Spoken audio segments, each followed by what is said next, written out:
finales del siglo XIX, en manos de empresarios extranjeros y nacionales, como los de la Mexican Gas and Electric Light Company, surgió la industria eléctrica en nuestro país, abasteciendo así el alumbrado público residencial de la Ciudad de México.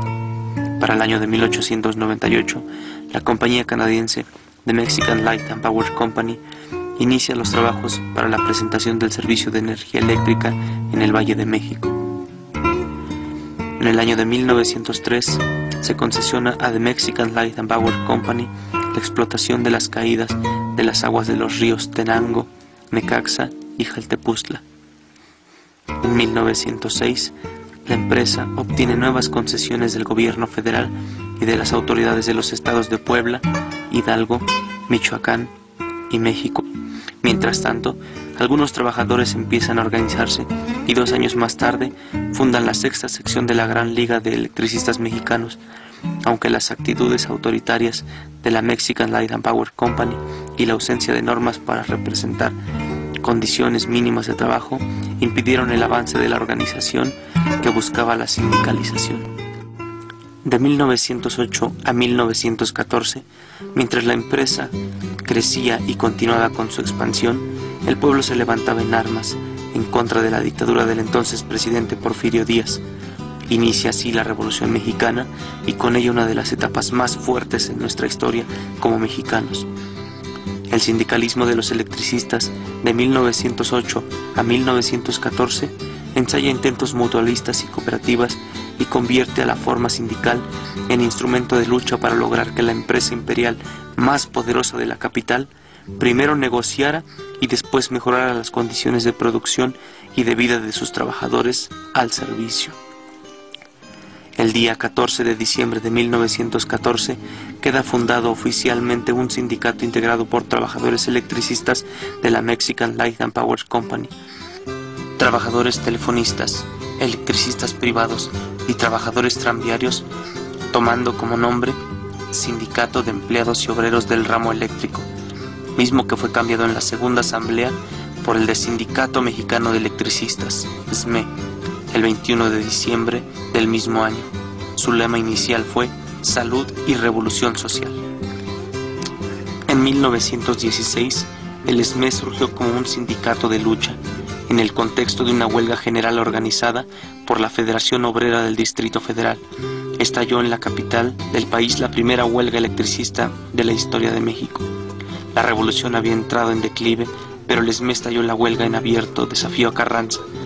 Este de inmediato amenazó con realizar juicio de guerra sumario a los dirigentes, pero los electricistas no se amedrentaron y en una intensa movilización caracterizada por la solidaridad del pueblo, lograron la libertad de sus dirigentes y el primer triunfo político del proletariado mexicano. El 5 de septiembre de 1917, el Sindicato Mexicano de Electricistas firma junto a la Mexican Light and Power Company aspectos que se pidieron en luchas anteriores: antigüedad y aptitudes para ocupar las vacantes, ajuste del salario, incapacidad, servicio médico, indemnización a incapacidades permanentes, establecimiento de 8 horas de trabajo y capacitación de personal, entre otras más exigencias del sindicato. Ya durante los años 20, el SME trató de organizar a los electricistas del país dispersos en más de 80 empresas eléctricas que operaban en el territorio nacional. En 1933, el SME participó en la creación de la Confederación General de Obreros y Campesinos de México, CGO-CM. En 1935, a iniciativa del SME, diversas organizaciones obreras de tranviarios, ferrocarrileros, mineros, telefonistas y electricistas acordaron un pacto de solidaridad y la creación del Comité Nacional de Defensa Proletaria, CNDP. Quizá de la larga historia del Sindicato Mexicano de Electricistas, la página más brillante sea la huelga de 1936. En verdad, una huelga general en el centro del país, llevada a cabo de principio a fin con la plena autonomía por el sindicato, con un alto sentido de responsabilidad con la sociedad y, digámoslo, una sorprendente disciplina, unidad y capacidad de dirección. La huelga de 1936 sigue siendo hoy una enorme cantera de experiencias y enseñanzas para el sindicalismo de hoy y del futuro. si se llega a comprender a fondo y tener conciencia de tan magnífico triunfo.